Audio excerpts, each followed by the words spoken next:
semuanya, kami dari kelompok B. Pada kesempatan ini kami akan mempresentasikan analisis brand Coca-Cola serta evaluasi campaign menggunakan Top Brand Index. Coca-Cola dipilih karena merupakan salah satu brand minuman bersoda yang sangat dikenal di dunia dan memiliki strategi pemasaran yang kuat. Dalam presentasi ini, mari kita lihat bagaimana posisi Coca-Cola berdasarkan 3 indikator utama, yaitu mind share, market share, dan commitment share, serta membahas kampanye pemasaran yang dilakukan dan beberapa rekomendasi ke depannya. Dalam dunia pemasaran, brand memiliki peran penting karena seringkali menjadi alasan utama konsumen memilih suatu produk.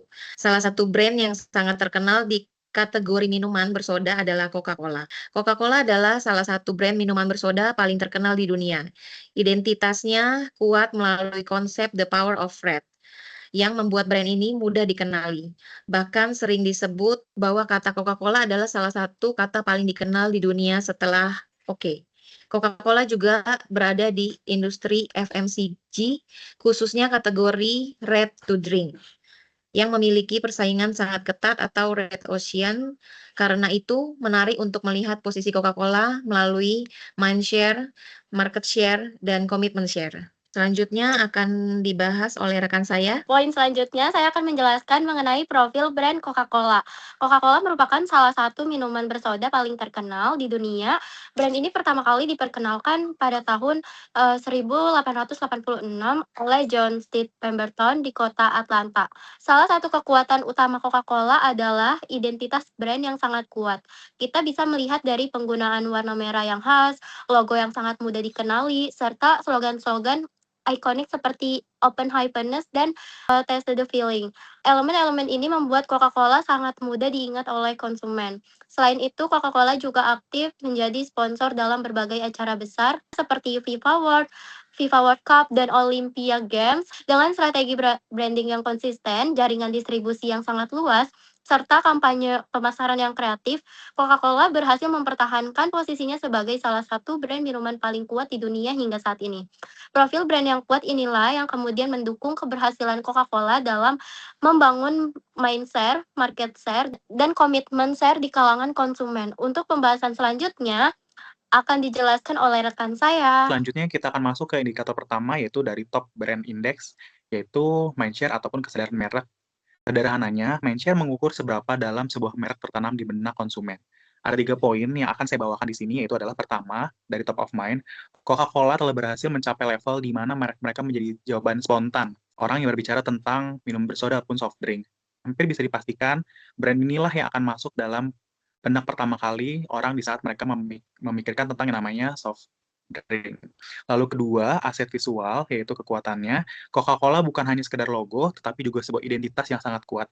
Kita bisa lihat bahwa dari logonya ini, dia mencirikan warna merah yang sangat khas dengan tipografi yang juga legendaris, sehingga bahkan sampai bentuk botolnya pun yang sangat ikonik. Lalu ketiga, kehadiran yang konsisten. Mindshare tidak didapatkan dalam semalam. Coca-Cola telah melakukan investasi iklan yang sangat masif selama puluhan tahun. Mereka sangat pintar memanfaatkan momen emosional seperti misalkan kampanye ikonik saat Natal ataupun acara olahraga besar.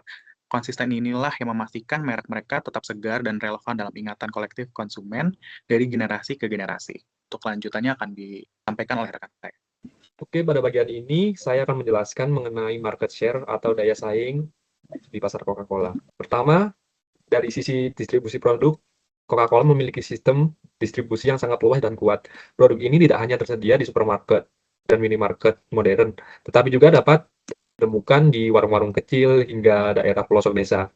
Jaringan distribusi yang luas ini membuat ketersediaan produk atau availability selalu terjaga. Dengan demikian, konsumen dapat dengan mudah membeli Coca-Cola kapan saja dan di mana saja. Yang kedua, dari sisi volume penjualan dalam kategori minuman berkarbonasi atau ready to drink, Coca-Cola secara konsisten memiliki pangsa pasar yang lebih besar dibandingkan dengan kompetitor utamanya, yaitu Pepsi.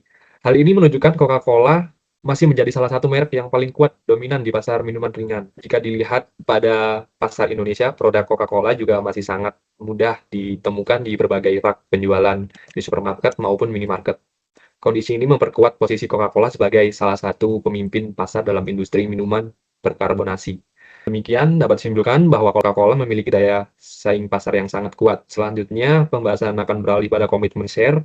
atau loyalitas pelanggan. Untuk menjelaskan lebih lanjut, saya persilakan. Pada bagian ini kita membahas komitmen share atau loyalitas pelanggan terhadap brand. Pada kasus Coca-Cola, tingkat loyalitas konsumennya sangat tinggi. Pertama, dari preferensi rasa. Banyak konsumen yang sudah terbiasa dengan rasa khas Coca-Cola sehingga sulit digantikan oleh merek lain. Karena itu, mereka sering disebut sebagai Coca-Cola loyalis. Kedua, dari strategi emosional. Yang dilakukan oleh Coca-Cola, salah satu contohnya adalah kampanye Share a Coke, yaitu dengan mencantumkan nama orang pada botol. Kampanye ini membuat produk terasa lebih personal, sehingga konsumen merasa lebih dekat dengan brand dan bahkan merekomendasikannya kepada orang lain melalui media sosial.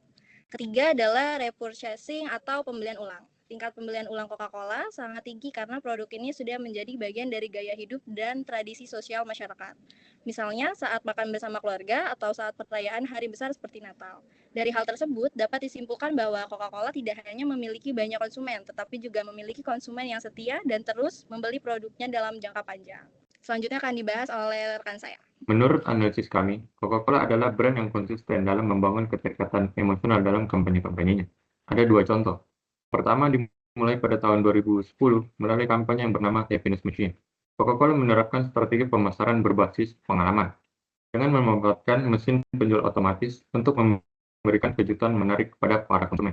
Dan dari langkah ini, Coca-Cola berhasil memperkuat citra perusahaan sebagai simbol kebahagiaan universal di mata masyarakat global. Contoh selanjutnya pada tahun 2011, Coca-Cola meluncurkan kampanye bernama Share a Coke di Australia.